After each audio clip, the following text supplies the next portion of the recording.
தமிழகத்தில் சிறப்பான ஆட்சியை கொடுத்து கொண்டிருக்கின்ற,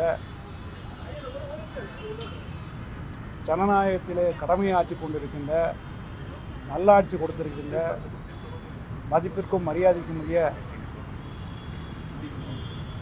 கழக தலைவர், மதிப்பிற்கும் மரியாதைக்குரிய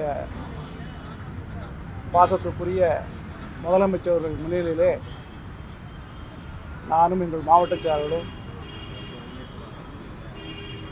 ஜனநாயக கடமை ஆற்றுவதற்கு அவரோடு இணைந்திருக்கிறோம்.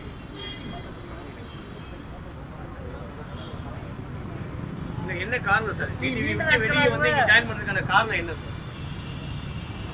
அம்மா மக்கள் முன்னேற்ற கழகம் எதற்காக தொடங்கப்பட்டது என்பது உங்கள் அனைவருக்கும் தெரிந்த விஷயம். எங்களது தலைமை மறுபடியும் 8 ஆண்டு காலங்கள் கஷ்டப்பட்டு வளர்த்த அம்மா மக்கள் முன்னேற்ற கழகத்தை மறுபடியும் பழைய நிலைக்கு ஆதரித்து செல்கின்ற பொழுது தொண்டர்கள், அங்கே நிர்வாகிகள் அத்தனை பேரும் எதிர்ப்புகளை சொல்லியும் என்னை போன்ற அரசியலுக்கு அப்பாற்பட்டு அம்மா மக்கள் முன்னேற்ற கழகத்தின் பொதுச் செயலாளர் 20 ஆண்டு காலம் என்னுடைய நண்பர், அந்த முறையிலும் நாங்கள் பல முறை எடுத்து சொல்லியும் எதற்கு இந்த கட்சி அம்மா மக்கள் முன்னேற்ற கழகம் ஆரம்பிக்கப்பட்டதோ அதற்கு ஒரு 8 ஆண்டு காலம் அர்த்தமே இல்லாமல் திருப்பியும் போய் நம் தலைமை முடிவெடுத்த காரணத்தினால் மன வருத்தத்துடனும் பல முறை நாங்கள் எடுத்து சொல்லியும் நண்பர் என்ற முறையிலும் காரணத்தால் எங்கள் தொண்டருடைய விருப்பப்படி, எங்களுடைய மாவட்ட செயலாளர் விருப்பப்படி நல்லாட்சி கொடுக்கின்ற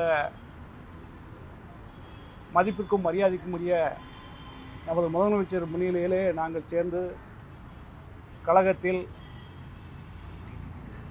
பணியாற்ற வேண்டும் என்று இணைந்திருக்கின்றோம்.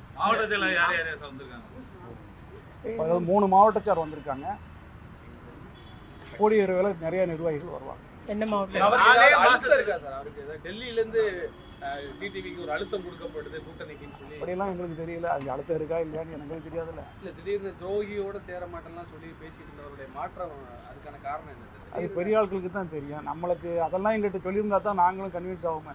எங்களுக்கு தெரியாம தானே. கோவில் 4 மாசத்துல இந்த மனமாற்றத்துக்கான காரணம் என்ன? என்டியிலிருந்து வெளியே வந்துட்டு 4 மாசத்துல எல்லாம் கேட்கலையா சார்?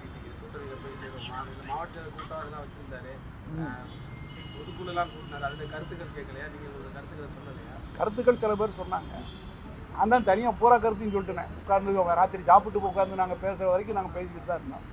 இது நமக்கு ஆபத்தில் வந்து முடியும்னு சொன்னோம். கோவில்பட்டியில பங்காளி சண்டை அப்படி ரொம்ப எளிமையா சொல்றாரு. வெறும் பங்காளி சண்டை தான், மீண்டும் போறேன், ஜெயலலிதா ஆட்சியை கொண்டு வரதுக்காண்டி நான் அதிமுக கூட்டணியில இணையிறேங்கிறாரு. யாரு? திரு டிடிவி. முதல்ல என்ன சொன்னாரு? அதிமுக மீட்கத்தான் அமமுக உருவாக்குனேன் அப்படின்னு. பிறகு அதான பாயிண்ட். எங்க பாயிண்ட்? வெறும் பங்காளி சண்டை ரொம்ப மேலோட்டமா சொல்றது. ஒரு பங்காளியாவே இருந்துட்டு போட்டோம். அவரை நம்பி கூட உங்களை எல்லாரும் ஏமாற்றியதை நினைக்கிறீங்களா? அதாவது டிடிவி தினகரனை நம்பி நீங்க போயிருந்தீங்க, நீங்க எல்லாரும் அவரை நம்பி போயிட்டு உங்களை ஏமாற்றப்பட்டதா நினைக்கிறீங்க?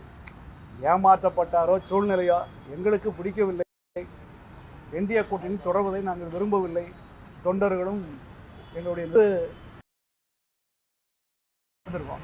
சட்டமன்ற தேர்தலில் அமமுகவும் அதிமுகவும் இணைந்து பணியாற்றுவதற்கான வாய்ப்பு இருக்கு? நிச்சயமா கிடையாது. எந்த வகையில? ஆமா, அமமுகவை இவங்க வச்சிருவாங்க, அவங்கள அவங்க வச்சிருவாங்க. உங்களை பின்தொடர்ந்து மற்றவர்கள் வர்றதுக்கு வாய்ப்பு இருக்கா? இருக்கலாம். பேசிட்டு இருக்காங்களா உங்கள்ட்ட? அதெல்லாம் பேச்சுவார்த்தை நடக்கும். வர்றதே நம்ம அரசியல்வாதிகள் வந்த பிறகு சொல்ல முடியும். இல்ல, கோவில்பட்டியில நீங்க ஏதாவது போட்டியிடுறதுக்கான கோரிக்கை ஏதாவது வச்சிருக்கீங்களா? இல்ல இல்ல, அதெல்லாம் ஒண்ணும் வைக்கல. நீங்க இருக்கிற டிடிவி அங்க வேட்பாளரை கொண்டு போய் அவர் நிக்க வச்சிருக்கீங்க கடந்த சட்டமன்றத்தில். அவர் நின்னாரு, வேலை செஞ்சோம். நான் கொண்டு போல. அதெல்லாம் நீங்க பெரிய ஆள்கிட்ட கேளுங்க. இன்னைக்கு போதும். நன்றி, வணக்கம்.